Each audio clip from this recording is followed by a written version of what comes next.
آله وصحبه أجمعين. فيا أيها الناس اتقوا الله حق تقاته ولا تموتن إلا وأنتم مسلمون. وقال الله تعالى في القرآن العظيم: أعوذ بالله من الشيطان الرجيم. بسم الله الرحمن الرحيم. يا أيها الذين آمنوا اتقوا الله وقولوا قولا سديدا يصلح لكم أعمالكم ويغفر لكم ذنوبكم ومن يطع الله ورسوله فقد فاز فوزا عظيما. وقال النبي صلى الله عليه وسلم: Man tamassaka bi sunnati 'inda fasadi ummati falahu ajru mi'ati syahid. Shadaqallahul azim wa shadaqa rasuluhul karim wa nahnu 'ala dzalika minasyahidin wa syakirin walhamdulillahi rabbil alamin. Kepada Bapak Imam yang dirahmati Allah Subhanahu wa taala, semoga selalu istiqomah dalam menjalankan perintah Allah Subhanahu wa taala sehingga mendapatkan suksesan dunia dan akhirat. Para kesepuhan, tokoh agama, tokoh masyarakat, khusus kepada saudara-saudaraku yang sedang meluangkan waktu di jalan Allah dalam rangka upaya memperbaiki diri, mengajak orang lain untuk memperbaiki dirinya masing-masing. Mudah-mudahan dengan asbabiah pengorbanan saudara-saudaraku yang telah meninggalkan rumahnya, istrinya, anaknya ditinggalkan sementara, hanya semata-mata ingin riyadhah, latihan, ingin belajar cinta kepada Allah, cinta kepada Rasulullah. Karena hari ini banyak orang meninggalkan anak istri untuk urusan dunia, kerja di Arab sekian tahun, meninggalkan keluarganya, anaknya ditinggalkan, kampung halamannya ditinggalkan hanya untuk semata-mata mencari dunia. Tapi dunia begitu dapat akan kita tinggalkan. Itulah kematian. Dan semua orang oke kalau urusan dunia, keluarga ditinggalkan, no problem. Tapi kalau urusan akhirat, ninggalkan keluarga, ninggalkan anak istri, komentar umat, mentelantarkan anak istrinya. Gimana nafkah batinnya? Komentarnya begitu tuh orang-orang. Jadi kalau nafkah batin keluarga kita itu hanya berpikiran jima, gimana untuk anak kita? Nafkah batin itu apa? Nah ini pemahaman nafkah batin kadang-kadang orang nggak paham. Nafkah batin itu agama. Qu anfusakum wa ahlikum nar. Jagalah dirimu, keluargamu dari api neraka. Itu nafkah batin. Kita menjaga diri kita, keluarga kita dari api neraka. Itu nafkah batin. Nah ini sekarang hari ini saudara-saudara kita banyak jamaah bergerak sekarang ini Pak. Banyak Pak. Cuman nggak diekspos di media, di televisi. Oh wakil saiki Pak. Ada yang keluar negeri, ada yang syahid, biasa. Allah. Cuman kita hari ini masih berpikiran ya untuk akhirat mah nanti dulu dah. Gitu. Pemikirannya ditunda-tunda. Ngejar omset akhirat mah nanti. Padahal akhirat itu lebih panjang perjalanannya. Allah. Kalau dunianya 60-70 tahun. Kita kejar. Rumah satu pengen dua pengen tiga, istri satu pengen dua pengen tiga sampai 4 ya. Itu. Pengusahaan buka cabang sana, cabang sini, mati jadi rebutan ahli waris. Tapi akhirat gak kepikiran tuh akhirat. Padahal perjalanan panjang akhirat itu. Di padang mahsyar saja akhirat itu 50.000 tahun di padang mahsyar. Bayangin, nggak ada tenda, nggak ada. Bahkan kata Rasulullah padang mahsyar itu dahsyatnya, hamparnya itu dari tembaga. Bayangin, kita upacara 17 Agustus sejak tahun lalu 1 jam kepanasan. Ini 50.000 tahun, coba dibayangin itu. Sehingga kata Kanjeng Nabi, seandainya ibu menggendong balita rela untuk meletakkan bayinya untuk alas kaki. Allah. Sampai begitu saking dahsyatnya pada masa. Allah. Nah ini kan gak pernah diceritakan perkara ini. Walaupun peringatan Isra Mi'raj gak diceritakan.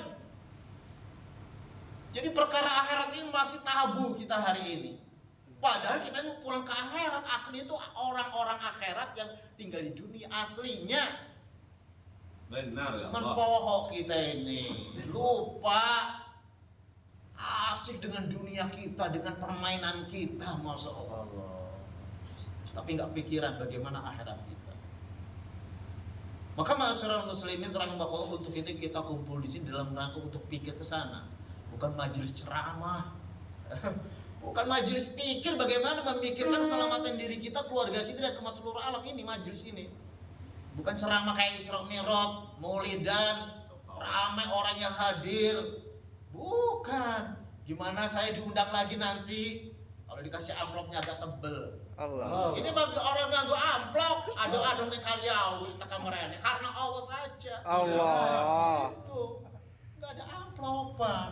Tapi sama-sama kita ngajak berpikir, ayo keselamatan diri kita, keluarga kita, dan umat. Itu sebenarnya. Maka masyarakat muslimin rahimakumullah, kita bersyukur kepada Allah hari ini. Allah adalah zat yang telah menciptakan diri kita.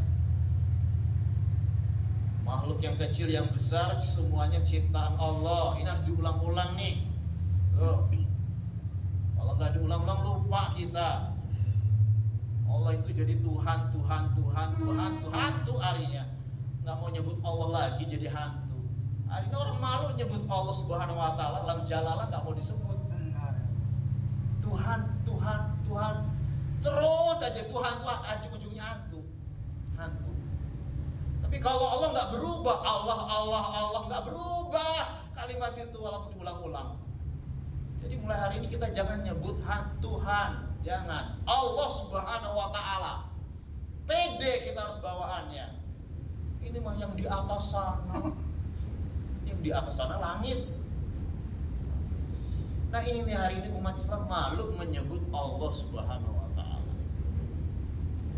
Bagaimana hebatnya Allah hari ini?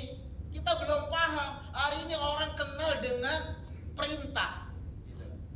Belajar fikih, tahu sholat itu begitu, tapi nggak tahu siapa yang memerintah. Ya kayak RT, kalau ada perintah gotong royong nggak tahu siapa yang memerintah, males-malesan. Ya, ayo gotong royong. Siapa yang nyuruh nih? Nggak tahu. Males dia. Tapi kalau yang nyuruh, oh ini wali kota yang nyuruh nih SK-nya. Semangat dia. Oh semangat banget karena tahu dapat insentif dia setiap bulan. Gitu. Nah ini hari ini umat Islam kenal dengan perintah tapi nggak kenal siapa yang memerintahkan. Permasalahan begitu sekarang. Sehingga umat dipanggil Allah, orang pada teka tuh.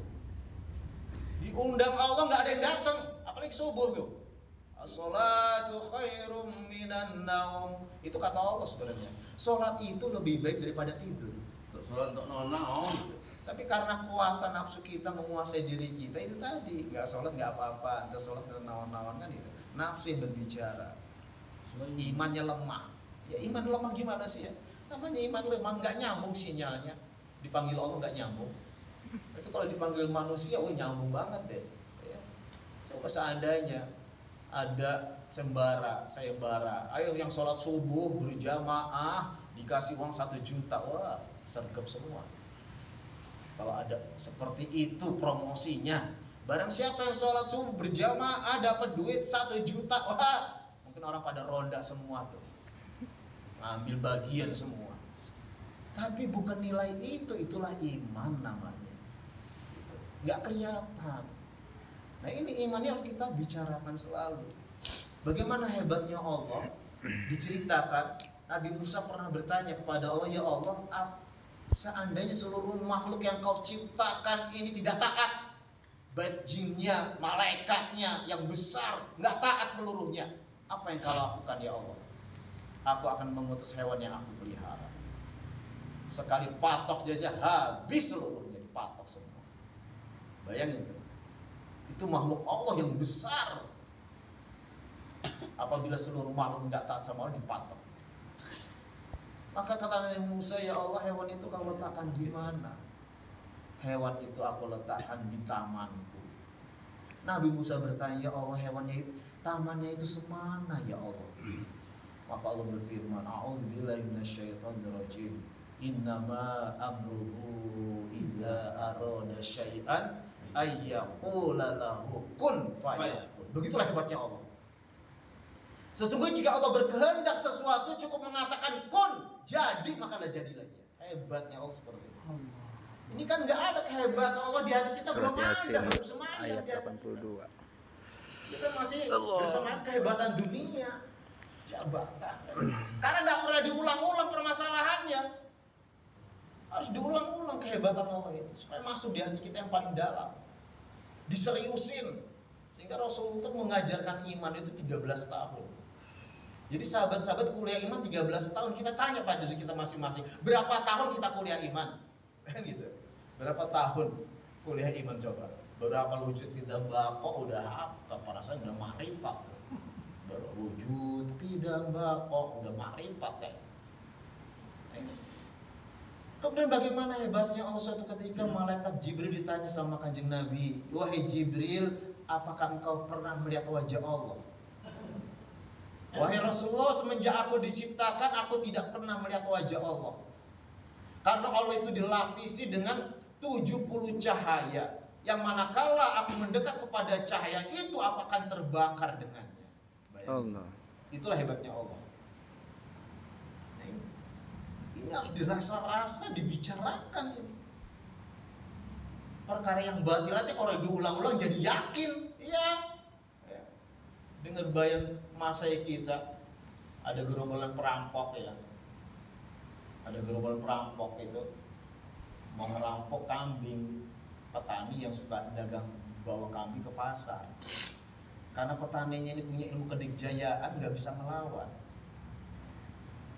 Maka bos perampok itu punya strategi. Gimana ini bos? Oh gampang, kita kan punya 10 orang. 10 dibagi 5 titik. 1 titik, 1 titik, 1 titik. Setiap pedagang kambing ini berjalan menuju ke pasar ditegur. Abah, kok bawain anjing, mau dibawa kemana? Gitu. Pertanyaan begitu, sama semua. Bukan ini mah kambing saya, bukan itu mah anjing. Abah, kok dibawa-bawa mau kemana? Dah lagi jalan, ketemu lagi gerombolan perampok kedua. Abah, bawain anjing mau kemana itu? Kok bawain anjing? Serius kan ininya, mimiknya gerombolan perampok. Anjing itu mau dibawa kemana, Abah? Bukan ini mah kambing saya, bukan itu mah anjing, Bah. Jalan lagi tuh. Jalan sampai ke titik 4, ragu-ragu mulai. Karena ditegurnya anjing bukan kambing, bukan. Titik kelima dilepasin itu kambing itu, menang rampoknya itu. Nah begitulah hari ini. Ahli batil pun begitu. Diulang-ulang di media, diulang-ulang terus yang batil itu diulang-ulang jadi benar seolah-olah. Kan gitu. Hari kita termakan isu harinya. Orang pada takut. Kan gitu. Kemarin tuh diuji tuh kita. Kopat kapit bahaya. Wah, itu propaganda Yahudi rupanya. Iya. Sampai orang dilarang sholat di masjid, nggak boleh terawih, kan gitu. Propaganda. Jadi diulang-ulang itu perkara hal itu. Jadi maka masyarakat muslimin iman itu diulang-ulang. Aminu wa amilus sholihat. Aminu wa amilus sholihat. Itu diulang-ulang. Karena dengan pengulangan itu akan masuk di hati kita. Kita hari ini kan kadang bosan mengulang iman apa? Kok pembahasan jamaah jaulah itu, jamaah tabligh itu iman amal soleh. Gak, gimana membahas ekonomi? Orang ibadah juga masih belepotan, mau bahas ekonomi umat. Kan gitu. Iman kita ini baru sebatas mampu beribadah, belum bermuamalah, belum. Tingkatan iman kita ini baru sebatas kencang ibadahnya. Muamalah masih jauh ke beduk. Iya, belum masuk dalam kategori muamalah yang benar. Apalagi muasyarah, apalagi akhlak, kan gitu, jauh benar. Maka lagi dan lagi diusahakan iman ini sampai 100%, sampai iman yang tidak terkesan dengan suasana dan keadaan. Iman iman yang seperti itu yang kita harapkan. Maka masyarakat muslimin rahimakumullah, sehingga Rasulullah SAW dari lorong ke lorong hanya menyampaikan, ya ayyuhan nas qulu la ilaha illallah tuflihu. Hai manusia, ucapkanlah la ilaha illallah, pasti kamu sukses. Kan nggak masuk logika. Hanya mengucapkan la ilaha illallah kok sukses ya? Nggak logika, nggak masuk. Dalam logika nggak masuk. Maka dibilang Rasul itu majnun. Kok mengucapkan la ilaha illallah sukses? Apanya yang sukses? Nggak masuk akal. Karena belum nyampe imannya, akal pemikirannya belum sampai ke sana. Gitu. Akalnya masih ada di bumi, belum sampai ke langit bahasanya. Tapi benar orang-orang yang mengakui kalimat la ilaha illallah sukses dunia akhirat. Siapa? Contohnya Bilal. Bilal itu orang termiskin di dunia kok. Nggak ada semiskin-semiskinnya orang hari ini kayak Bilal. Di mana miskinnya? Dirinya saja tidak memiliki, apalagi harta benda. Hari ini orang masih ngontrak, punya motor masih. Bilal nggak punya apa-apa, dirinya saja tidak memiliki. Dirinya itu dimiliki oleh bosnya. Bosnya mau naik onta, udah diinjek punggungnya, naik ke ontanya, begitu. Saking termiskin Bilal itu. Tapi karena ada iman, begitu memasuki Islam, taat pada Allah dan Rasulnya, berjuang dengan pengorbanan yang begitu dahsyat pengorbanannya, sampai dicemeti, ditindih batu besar, tetap ucapan Ahad, Allah itu Esa, Ahad, nggak ada duanya Allah. Gitu. Nggak ada duanya. Dia nggak bisa digambarkan bagaimana itu Allah itu bagaimana. Kita lihat aja lafadznya Allah itu aja. Nah gitu Allah, begitu besarnya Allah. Ada dengan iman yang mantap, Allah angkat derajat Bilal jadi hamba yang merdeka. Ya. Begitu menjadi hamba yang merdeka apa? Jadi bendahara Nabi Bilal. Orangnya masih di dunia, terangkannya sudah di sorga. Benar janji Allah. Wa'adallahu alladzina amanu minkum wa amilus solihat la yastakhlifannahum fil ardh. Allah telah berjanji kepada orang-orang beriman dan beramal soleh di antara kamu akan diberikan kepemimpinan. Mampu memimpin dirinya, keluarganya, bahkan mampu memimpin orang kafir. Kalau kita hari ini kan belum apa-apa, memimpin diri kita saja masih kebobolan kan itu. Nafsu kita masih memimpin diri kita. Ini permasalahannya. Jadi belum ada warisan itu gitu loh. Belum ada warisan itu. Tapi kalau sudah betul-betul memiliki iman yang sempurna, akan diberikan dunia ini. Benda-benda dunia diserahkan kepada orang beriman. Jin-jin yang ngumpulin emas diserahkan kepada orang beriman.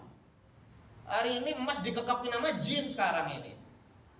Hari ini yang nambang emas itu gak sholat masalahnya.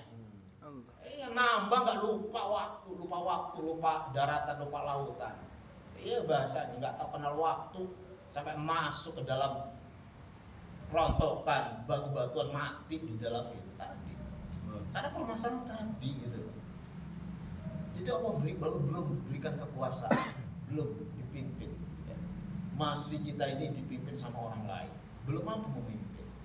Maka masyarakat muslimin rahimakumullah, sehingga Rasulullah SAW mengingatkan para sahabat, perbaruilah iman kalian, jadidu imanakum. Qila kaifa nujadida imanana ya Rasulullah, akhir min qauli la ilaha illallah. Perbanyak ucapan la ilaha illallah. Diperbanyak ini ucapan ini. Dalam padilah zikir ada seorang raja ditawan sama orang Islam. Berarti saat itu orang Islam hebat dong. Raja ditawan sama orang Islam, dimasukkan dalam gentong yang besar, diikat. Oh, hebat umat Islam saat itu. Allah tundukkan raja. Maka raja ini karena Tuhannya bukan Tuhannya Allah, Tuhannya itu Lata Uzza. Disebut Lata Uzza. Disebut. Masukin gentong, di bawahnya kasih api. Panas dia. Nyebut Lata Uzza. Gak ditolong-tolong sama Tuhannya. Akhirnya nyebut la ilaha illallah, pasrah sama Allah. Full, tawajuhnya full sama Allah. La ilaha illallah. Enggak ngantuk.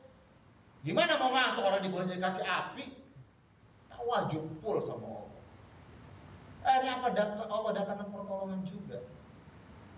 Hujan deras memadamkan api yang membakar gentong raja itu. Kemudian gak lama angin puting beliung Allah hantar, terbang angkat gentong raja ke suatu negeri. Jatuh di suatu negeri itu. Tetap raja istiqomah, la ilaha illallah, la ilaha illallah, dengan keyakinan tawajudnya full sama Allah. Kalau kita lihat, raja belum sholat, belum apa-apa, belum haji, belum umroh, belum puasa juga kagak. Tapi kenapa ditolong Allah? Karena tawajud kepada Allah Subhanahu wa Ta'ala. Allah. Itu permasalahan. Hari ini umat Islam pun demikian. Kalau tawajudnya full sama Allah, ditolong juga kayak raja itu. Umat ini akan ditolong. Hari ini umat ini kan gambarannya kata ulama seperti rumah gedung, ada listriknya, ada lampunya, ada boklamnya, ada AC-nya, lengkap. Ada wifi-nya. Barang dicetrekin, nggak hidup AC-nya. Oh, rumah gedung ini kok nggak hidup AC-nya? Begitu ditembak apa? Belum nyambung kabelnya itu ke PLN. Dibuka umat seperti itu Pak. Sudah wake sing umroh wake, ahbab wake nang dindi. Sampai di lubang semut juga ada bahasanya. Tapi mengapa pertolongan belum datang hari ini? Tawajuhnya yang belum pada Allah Subhanahu wa Ta'ala. Permasalahannya begitu aja sebenarnya. Maka begini perkara iman itu diulang-ulang. Jadi jangan bahas ekonomi dulu. Iman nyampe berasa mau bahas ekonomi. Oh, belum, nanti tahapan itu akan ada, Allah berikan nanti. Dikuasai dunia ini sama orang Islam, Allah berikan kekuasaan. Masjid aja belum 24 jam masih kalah dengan kafe. Kafe 24 jam. WC umum 24 jam. Yang nunggu bapak dengan anak. Bisa 24 jam. Ini masjid yang nunggu yang punya 95 kakak. Itu bapaknya aja. Belum anak laki-lakinya. Belum bisa hidup 24 jam. Ada masjid dibuka 24 jam tapi gak ada orangnya. Ada orang stres, pengen tobat dia. Cari orang, pengen konsultasi, gak ada orang, celengan seluruh. Ada kotak amal. Digotong kotak amal. Gak ada orang masalahnya. Masjid 24 jam memang bagus. Tapi nggak ada orangnya. Nah begitulah permasalahan umat hari ini. Jadi kalau umat ini akan diberikan sifat takwa Allah Subhanahu wa Ta'ala, umat memakmurkan masjid. Innama ya'muru masajidallah man amana billah wal yaumil akhir wa aqamas shalah wa ataz zakah wa lam yakhsha illallah. Sesungguhnya orang-orang yang memakmurkan rumah-rumah Allah itulah orang yang beriman kepada Allah dan hari akhir. Jadi mudah melihat orang itu beriman atau kagak itu lihat aja tuh. Rajin nggak ke masjidnya. Kemudian apa? Bukannya rajin ke masjid, wa aqamas shalah, menegakkan sholat. Mananya apa? Gotong royong, ayo sama-sama negakin sholat, ngajakin orang sholat sampai sholat subuh seperti sholat Jumat. Saya punya dosen kuliah di Madinah waktu itu. Dia punya teman Yahudi, teman bangkunya. Sahib, jumlah umat Islam di Indonesia berapa? Banyak, 95%. Jumlah masjidnya banyak. Setiap RT ada musola. Sholat maghribnya berapa sok? 3 sok. Dicecar lagi pertanyaan, sholat isya-nya berapa sok? 1 sok. Ditanya lagi, sholat subuhnya berapa sok? 1/2 sok. Kalau umat Islam masih seperti itu, umat tidak akan mampu mengalahkan kami. Tapi kalau umat Islam subuhannya bagikan Jumatan ramenya, baru umat akan umat ditolong sama Allah, akan mampu mengalahkan kami. Itu Yahudi paham dengan hadis Nabi. Jadi Yahudi itu kepahaman kepada Islam itu seperti kepahaman seorang ayah kepada anak kandungnya sendiri. Cuman gengsinya tinggi. Yahudi itu ngerti Islam itu benar. Cuman kok Muhammad yang jadi Nabi ini bukan Bani Israel, Bani Ismail yang jadi Nabi ini. Nah itu gengsinya tadi ya Bu.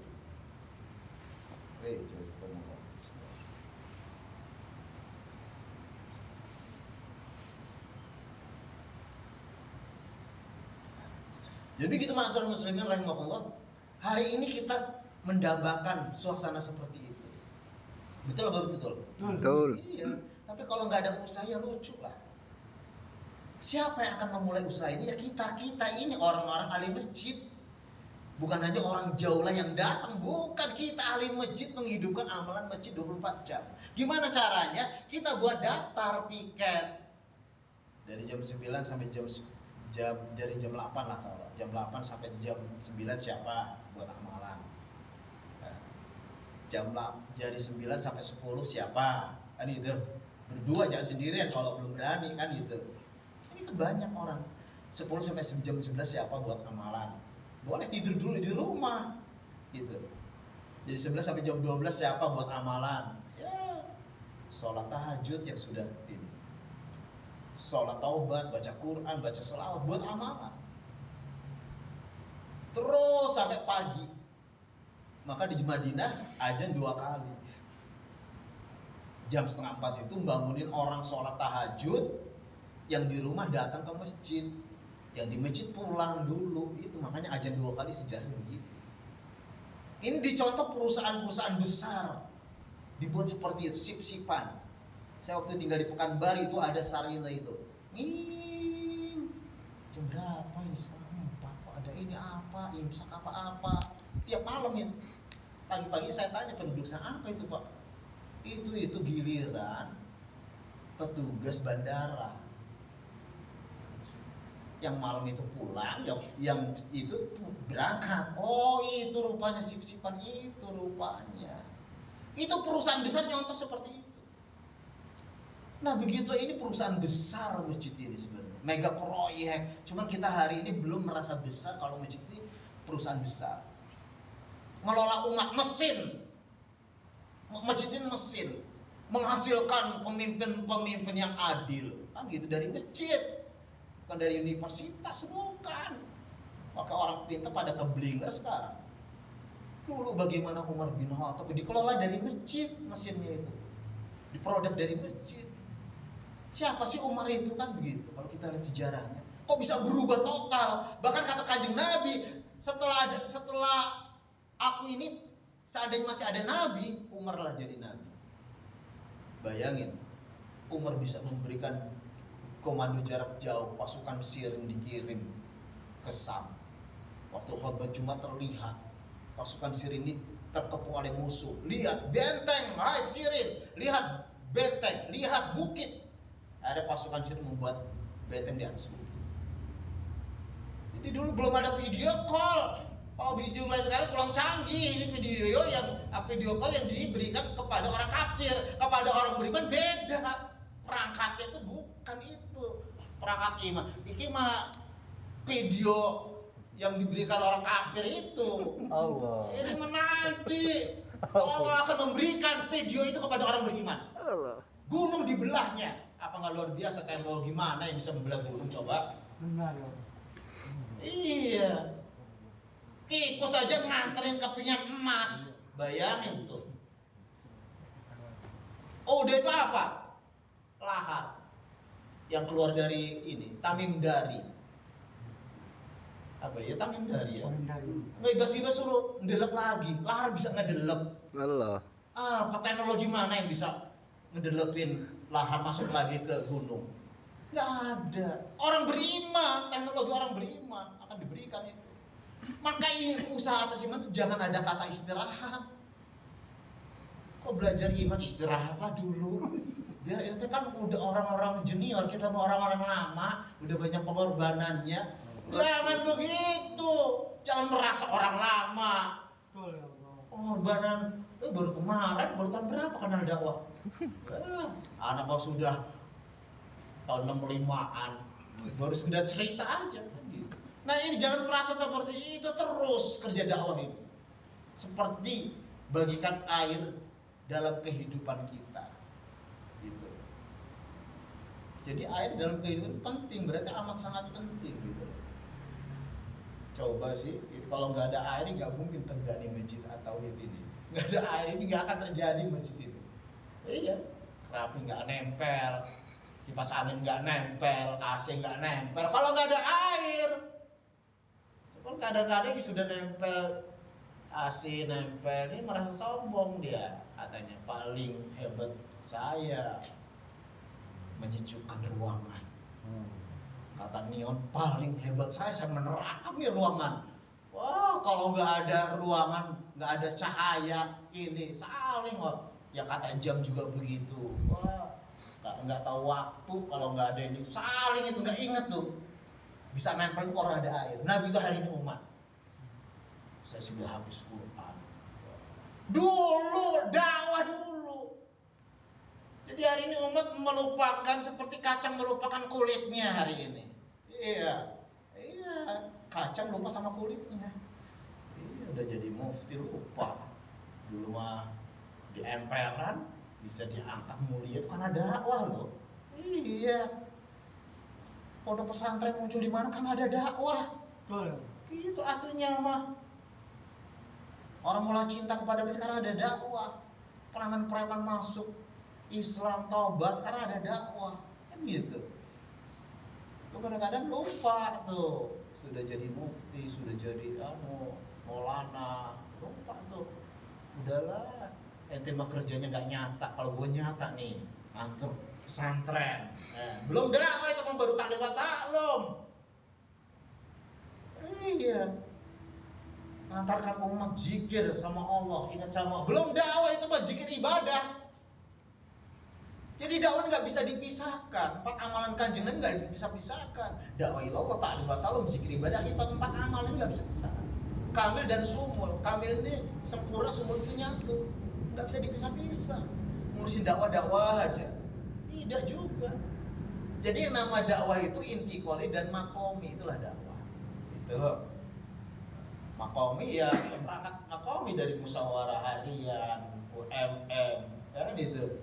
Jalur 1, jalur 2, taklim masjid dan taklim itu makom itu. 3 hari setiap bulan itu makom itu, 3 hari setiap bulan. Ini berat kadang-kadang 3 hari setiap bulan itu, masya Allah kan gitu. Tanggung banyak acara ini, acara itu, tinggal 3 harinya tuh. Itu makom 3 hari setiap bulan itu. Intikal itu 40 harinya.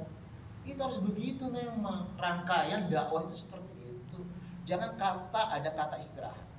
Kalau kita kerja dakwah ini istirahat, maka iman kita anjlok. Dicabut kepahaman agama itu dicabut. Ya, dicabut. Maka masyarakat muslimin rahimakumullah, sehingga para mahasiswa saja doa supaya tetap istiqomah di dalam dakwah. Ya walaupun kita nggak bisa apa-apa nyempelet di gerbong terakhir, diinjek-injek, disikut-sikut sama orang, sakit hati kita, tetap nempel aja. Sampai ke tujuan di gerbong terakhir. Ya, apa yang ujian dalam dakwah itu udah banyak sekarang ini. Kalau dulu nggak ada yang ngedulit dakwah ini, nggak ada yang ngedulit. Orangnya miskin-miskin semuanya ikut jaulan. Bawa kompor ireng-ireng, karungnya ireng-ireng lagi jalan, rame-rame gitu. Wah, nggak ada yang ngedulit. Sekarang bawa mobil mewah, wah, pejabat ikut, wah, pada ngedulit semua. Ada buka kru yang lainnya kan itu. Nah, hari ini begitu. Jadi saudara-saudara yang dirahmati Allah Subhanahu wa taala, itulah perjalanan dakwah dari Al-Abror sampai Kak Sipa di Gang Cengkeh sampai Allah siapkan Pondok Al-Kirom. Itu sudah diimpiin tahun 70 itu Pondok Al-Kirom itu. Bukan pondoknya, maksudnya markas di sana sudah diimpiin oleh seseorang tahun 70. Saat dalam mimpinya dibawa orang berjubah ke sana. Allah. Lihat masjid berkaca, luar biasa hebatnya. Ramai dalam masjid itu. Begitu juru sumbaksa dilihat, ini mah dalam mimpi saya ramai seperti ini. Pernah dalam mimpinya. Itu jadi gak sembarangan kan markas Al-Kiram itu. Sudah diprogram sama Allah karena hasil mujahadah riyadhah para pendahulu-pendahulu yang berkorban gitu. Karena langsung 4 bulan dia keluar di jalan Allah. 4 bulan. Makanya air itu sudah disiapkan sama Allah, itu airnya melebihi air Ajura tuh. Jadi kalau ke Al-Kiram, ambil itu air gratis, ambil untuk minum. Jangan dijual belikan, ambil aja, minum sebanyak-banyaknya. Yang itikaf juga itu diobati sama Allah. Orang yang ada teman kemasukan jin 19. Allah. rupanya terapi ini nggak tuntas, masih ada ini di dalam tubuhnya. Itikaf, begitu itikaf kayak pori-porinya itu keluar kayak rambut, di pori-porinya Allah bersihkan. Itikaf sebenarnya benar kata Maulana Sa'ad, itikaflah kamu walaupun berdiri. Gak ada tempat tidur, saking penuhnya kita diri aja udah tuh. Insyaallah niat insyaallah ya. Insyaallah. Bapak ini jangan malas itikaf, orang cuma seminggu sekali kok itikaf. Masa istrikaf melulu, bosen lah lama-lama istrikaf melulu. Itikaf bersama Allah dan Rasulnya di sana kok. Luar biasa Pak. Ini testimoni Anda sendiri. Anda waktu itu mau dioperasi ginjal katanya sih, ada batu katanya. Anda minum 2 gelas gede itu di dapur waktu itu minumnya. Pagi-pagi pulang, buang air kecil 1, keluar itu kayak pasir gerejel-gerejel aja. Gak jadi operasi, alhamdulillah. Jadi memang sudah Allah berikan obat itu air Al-Kiram itu. Bukan saya promosi, tapi kenyataannya begitu. Jadi jangan pindah-pindah, markas mah. Orang udah disiapin sama kok pindah-pindah. Terus markas malah meleper sholatnya. Markas meleper sholat kemana? Nah ini jangan kita Pak, rugi. Jadi untuk itu Bapak sekalian di dalam surga, untuk menghidupkan masjid ini kita perlu meluangkan waktu. Harus meluangkan, nggak bisa meluangkan itu nggak bisa Pak. Kita udah banyak meluangkan waktu untuk urusan dunia kita, untuk agama sekarang kita meluangkan waktu. Masya Allah. Untuk latihan menghidupkan masjid ini, latihannya itu 6 bulan. Karena hari ini orang-orang ahli dunia begitu juga. Ada teman kerja di PJKA diterima. Bilang sama Bah, saya ini diterima di PJKA. Tapi harus ninggalin keluarga 6 bulan ke Bandung trainingnya. Gimana Bah? Ya nggak apa-apa. Kan ada Mbak Kakung, ada Mbak Putri, ada Tante. Udah gak usah mikirin anak kamu. Gampang itu. 6 bulan tuh di Bandung. Allah. Itu untuk dunia tuh begitu. Supaya kita paham dengan bagaimana kerja perusahaan itu. Nah begitu ini perusahaan mega proyek. Ya 6 bulan latihannya. Kalau 3 hari dia nggak ngerti apa sebenarnya kerjanya. Belum paham kita Pak. Belum paham. Termasuk saya juga belum paham. Pak kita lagi dan lagi, ayo usaha lagi. Jangan ada kata istirahat. Nah kita dalam rangka apa itu menyongsong istimewa ya. Istimewa 2 kawasan. Bengkulu dengan Lampung, bagaimana kita persiapkan di bulan Juli 26 ya 26 27 ini persiapan kita bagaimana kita hadir dan ikut keluar gitu minimal 40 hari kita persiapkan sekarang ini. Lebaran kan sudah selesai, Lebaran Syawalnya. Kalau sekarang ini kan ribut nanti Syawalan dulu mau puasa kan ribut begitu. Tapi nanti udah selesai Syawal, nggak ada kata lagi alasan. Oh nggak bisa, udah sholat Syawal udah kok, udah makan kue segala macam, makan sirup. Berangkat kita 40 hari minimal. Insyaallah niat semua insyaallah. Insyaallah. Iya.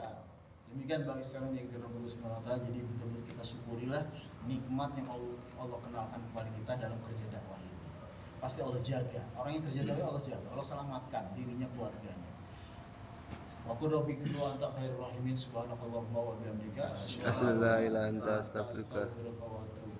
Wassalamualaikum warahmatullahi wabarakatuh. Waalaikumsalam warahmatullahi wabarakatuh.